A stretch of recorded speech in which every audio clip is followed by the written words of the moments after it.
কাহিনীর শুরুতে আমরা একটি জাহাজে থাকা একটি গ্রুপকে দেখি যারা দক্ষিণ আটলান্টিক মহাসাগরের দিকে এগোচ্ছে। এই জাহাজে পুরো গ্রুপকে একটি দ্বীপে পাঠানো হয়, কারণ সরকার ডেভিড নামে এক ব্যক্তিকে এখানে আবহাওয়ার রিপোর্ট করার জন্য পাঠিয়েছে।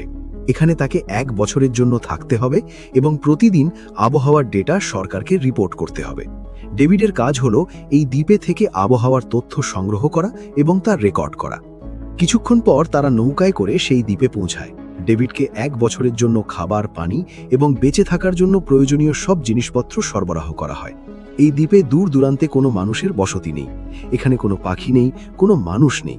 দ্বীপে শুধুমাত্র একটি বাড়ি এবং একটি লাইট হাউস আছে, যেখানে ডেভিডকে থাকতে হবে।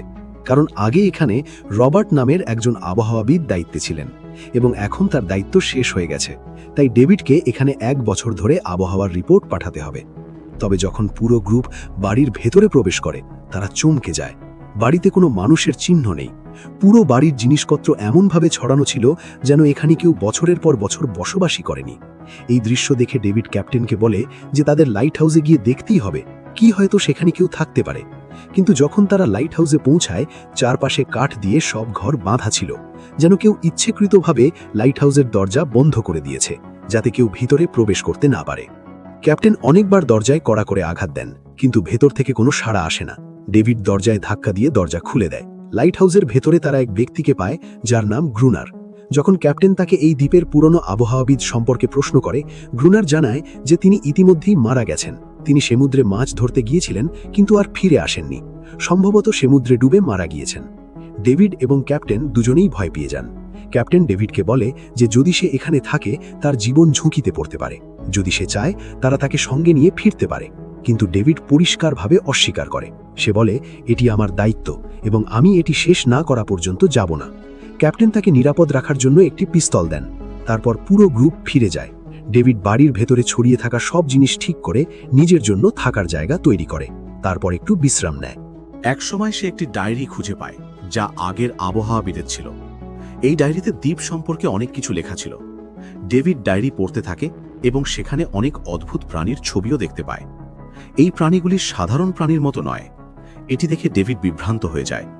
ডায়েরিতে এক মহিলার ছবি ছিল, যিনি আবহাওয়াবিদ রবার্টের স্ত্রী। ডেভিড ডায়েরি পড়তে পড়তে ক্লান্ত হয়ে পড়ে এবং সেখানেই ঘুমিয়ে যায়।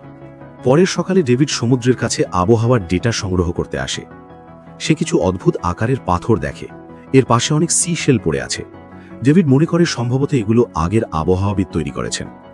ডেভিড দূরবীন দিয়ে লাইট হাউসের দিকে তাকায় এবং গ্রুনারের সঙ্গে একটি অদ্ভুত জিনিস লক্ষ্য করে, কিন্তু তা হঠাৎ করে অদৃশ্য হয়ে যায়।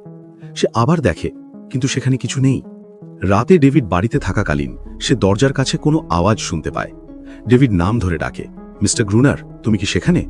কিন্তু কোনো উত্তর আসে না। সে ল্যাম্প নিয়ে দরজার দিকে যায় এবং দেখে দরজার নিচ থেকে অদ্ভুত একটি হাত প্রবেশের চেষ্টা করছে। হাতটি মানুষের মতো নয়।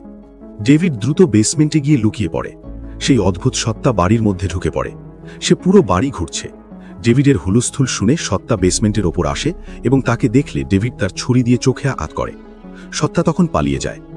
ডেভিড এতটাই ভয় পায় যে মনে হয় তার পায়ের তলার মাটি সরে গেছে। পরের সকালে সে বাড়ির পথে অদ্ভুত পদচিহ্ন দেখতে পায়, যেগুলি মানুষের পদচিহ্নের মতো নয়। ডেভিডের ভয় আরও বাড়ে। সে সরাসরি লাইট হাউসের কাছে গিয়ে দরজায় চিৎকার করতে থাকে। গ্রুনার তাকে স্পষ্টভাবে বলে যে সে এখান থেকে চলে যাক। গ্রুনার রাগে তার উপর পানি ফেলে এবং চলে যেতে বলে। ডেভিড ফিরে এসে বাড়ির চারপাশে কাঠ দিয়ে বাড়ি ঘিরে রাখে। সে সব জানালা মজবুত করে এবং কিছু পুরনো বই ছড়িয়ে তাদের উপর তেল ছড়িয়ে দেয়, যাতে অগ্নি ব্যবহার করে সত্তাগুলোকে দূরে রাখা যায়। ডেভিড সৌভাগ্যবশত একটি বন্দুক পান, যা দিয়ে সে সত্তার সঙ্গে লড়তে পারে। রাত যখন আসে, ডেভিড বন্দুক হাতে থাকে। সে এক জানালা থেকে দেখল সমুদ্র থেকে অনেক সত্তা বাড়ির দিকে আসছে। সে ভয় পেয়ে যায়, কারণ এতগুলো সত্তার সঙ্গে সে একা লড়তে পারবে না। সত্তারা বাড়ির দরজায় এসে আঘাত করতে শুরু করে। ডেভিড আগুন দিয়ে সত্তাদের ভয় পালাতে বাধ্য করে, কিন্তু বাড়ি কাঠের হওয়ায় আগুন ছড়িয়ে পড়ে। ডেভিড একটি চাদর দিয়ে ঢেকে লাইট হাউস থেকে দূরে এক বড় পাথরের পিছনে লুকিয়ে যায়। সেই সময় প্রবল বৃষ্টি শুরু হয়। বৃষ্টির কারণে আগুন নেমে আসে এবং ডেভিড কিছুটা স্বস্তি পায়। পরের সকাল ডেভিড বাড়িতে আসে। তার বাড়ি বৃষ্টি দ্বারা কিছুটা রক্ষা পায়। আগের রাতের হামলায় সে ভয়ানকভাবে আতঙ্কিত হয়। সে লাইট হাউসের কাছে একটি বড় পাথরের পিছনে লুকিয়ে গ্রুনারের আগমনের অপেক্ষা করে। যেখানে ডেভিড প্রায় গ্রুনারকে গুলি মারার আগে ছিল, তখনই একটি সত্তা তার উপর আঘাত করে। ডেভিড দ্রুত নিজের বন্দুক দিয়ে সত্তাটিকে মোকাবিলা করার চেষ্টা করে। সেই সময় গ্রুনার ডেভিডকে গুলি মারার থেকে বিরত রাখে। আসলে সেই সত্তা গ্রুনারের পোষা, তাই গ্রুনার তাকে বাঁচাতে চায়। ডেভিড গ্রুনারের কাছে বলে, যদি তুমি এটিকে বাঁচাতে চাও আমাকে লাইট হাউসে থাকতে দাও। গ্রুনার এতে সম্মতি দেয় এবং তারা দুজন সেই বাড়িতে চলে যায় যেখানে আগের রাত সত্তাদের হামলা হয়েছিল। সেখানে খাবার, গুলি এবং অন্যান্য প্রয়োজনীয় জিনিসপত্র রয়েছে। তারা সব জিনিস লাইট হাউসে নিয়ে যায়। পরের দিন ডেভিড গ্রুনারের কাছে জানতে চায় কেন সে সত্তাটিকে নিজের কাছে রেখেছে। গ্রুনার জানায় এটি তার পোষা, কারণ একদিন এটি তার ফিশিং নেটে ফেসে গিয়েছিল এবং সে এটিকে বাঁচায়। সুতরাং এটি তার কথা মানে এবং পোষা হয়ে যায়। অন্য সত্তারা মনে করে তারা এটিকে বন্দী করেছে, তাই তারা রাতে হামলা করে। রাত হলে গ্রুনার ডেভিডকে বলে, বন্দুক প্রস্তুত করো। সে ফ্লেয়ার গান ব্যবহার করে। সমুদ্র থেকে সত্তাদের এক ফৌজ লাইট হাউসের দিকে এগিয়ে আসে। গ্রুনার অবিরাম গুলি চালায়, কিন্তু ডেভিড ভয় পেয়ে ফ্লেয়ার বা বন্দুক ব্যবহার করতে পারে না এবং লাইট হাউসের ভিতরে চলে যায়। গ্রুনার তাকে বারবার গুলি চালানোর জন্য বলে, কিন্তু ডেভিড এতটাই ভয় পায় যে সে অসুস্থ হয়ে পড়ে। গ্রুনার পুরো রাত সত্তাদের মোকাবিলা করে।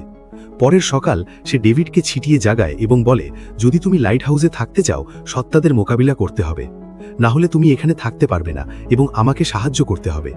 ডেভিডের কোনো বিকল্প ছিল না, তাই সে লাইট হাউস ও গ্রুনারের কাজ করতে বাধ্য হয়। রাত আসে এবং তারা দুজন প্রস্তুত থাকে। ফ্লেয়ার ছোড়ার সঙ্গে সঙ্গে সমুদ্র থেকে সত্তাদের এক বিশাল দল লাইট হাউসের দিকে এগোতে থাকে। ডেভিডকে বাধ্য হয়ে তাদের গুলি চালাতে হয়। গ্রুনার তাকে বলে, গুলি চালাও, এটি তোমার শেষ সুযোগ। ডেভিড এক রাত ধরে লড়াই চালায়। সকালে সে পুরো রাতের ক্লান্তিতে বসে থাকে।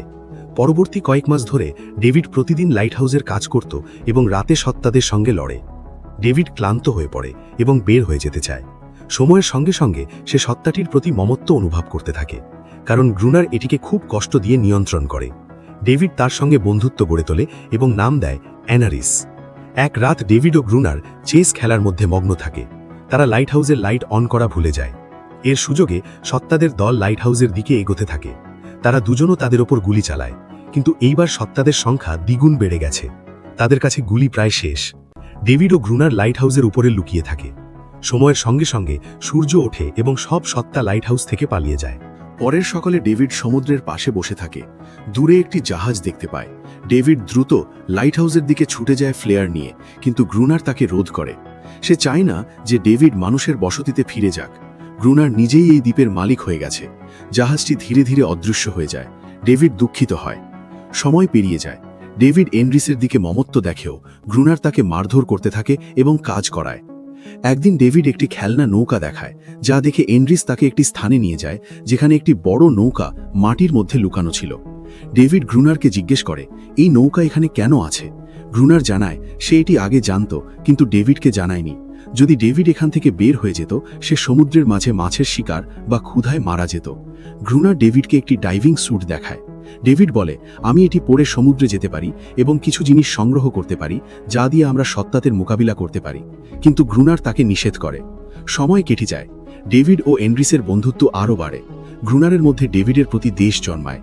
সে ডাইভিং স্যুট ডেভিডকে দেয় এবং বলে, তুমি এখন সেই স্থানে যাওয়ার জন্য প্রস্তুত। ডেভিড জানে না এটি গ্রুনারের একটি ফাঁদ। তারা সেই জাহাজের কাছে যায় যা ডুবে গেছে। গ্রুনার ডেভিডকে পানির মধ্যে পাঠায়। ডেভিড ভাঙা জাহাজে পৌঁছায়, যেখানে প্রচুর গোলাবারুদ ও অন্যান্য সরঞ্জাম রয়েছে। ডেভিড ধীরে ধীরে জিনিসগুলো ওপরে টেনে নেয়। পানির নিচে সে অদ্ভুত একটি আওয়াজ শোনে এবং সত্তারা আসে, যা দেখে সে ভয় পেয়ে পানির নিচে পড়ে যায়। তার স্যুট এত ভারী ছিল যে সে দাঁড়াতে পারছিল না। ওপরের দিকের হুলস্থুল না থাকায় গ্রুনার মনে করে ডেভিড মারা গেছে, কিন্তু ডেভিড বেঁচে থাকে এবং নিজের স্যুট খুলে ওপরে উঠে আসে।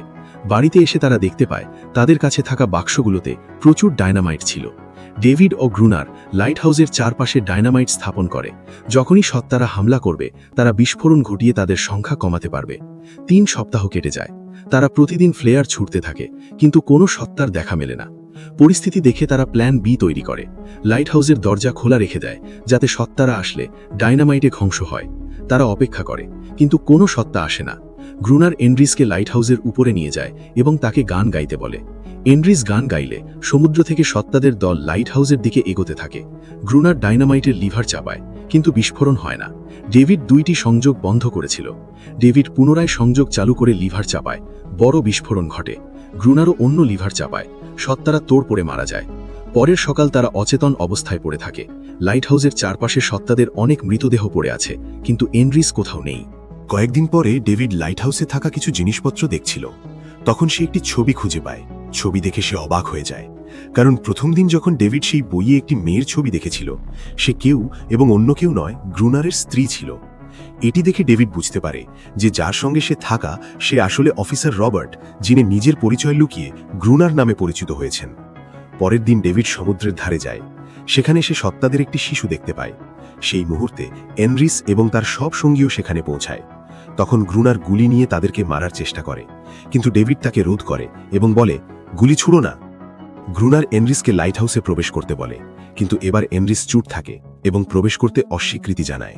তখন গ্রুনার বুঝতে পারে যে সে আর এই দ্বীপের রাজা নয়। সে রাগে লাইট হাউসের দিকে ছুটে যায়। সেখানে গ্রুনার ফ্লেয়ার গান ব্যবহার করে গুলি চালায় এবং একটি সত্তা শিশুকে মারে। শিশুর মৃত্যু দেখে এনরিস দুঃখে ছুটে যায়। ডেভিড রাগে লাইট হাউসে আসে এবং গ্রুনারের সঙ্গে লড়তে যায়। গ্রুনার তাকে কুলহাড়ি দিয়ে আঘাত করার চেষ্টা করে, কিন্তু ডেভিড বলে, রোকো রবার্ট, তুমি অস্ত্র হাতে করো না। গ্রুনার থেমে যায়। গ্রুনার এক ভালোমনস্ক মানুষ ছিল। এই দ্বীপে আসার পর তার স্ত্রী মারা যায়। একাকিত্বের কারণে সে মানসিক ভারসাম্য হারিয়ে ফেলেছিল। সে কুলহাড়ি ফেলে দেয় এবং দরজা খুলে বাইরে চলে যায়। গভীর নিঃশ্বাস নিয়ে নিজেকে সত্তাদের কাছে উৎসর্গ করে। সত্তারা তার উপর হামলা করে এবং তাকে মেরে ফেলে। ডেভিড গ্রুনারের মৃত্যুর খবর পেয়ে অত্যন্ত দুঃখিত হয়। কয়েক মাস পরে ডেভিডের 1 বছরের সময় শেষ হয়। সরকারি অফিসার আসে এবং নতুন আবহাওয়াবিদকে ডেভিডের জায়গায় দায়িত্ব দেয়। অফিসার ডেভিডকে গ্রুনার হিসাবে খুঁজে জানতে চায়। ডেভিড বলে সে মারা গেছে। ডেভিড এখন আর দ্বীপ থেকে মানুষের বসতিতে ফিরে যেতে চায় না। সে চায় পুরো জীবন এখানে কাটাতে। অন্যদিকে এনরিস এবং তার সব সঙ্গী স্বাধীন হয়ে আনন্দে থাকে। গল্প এখানেই শেষ হয়।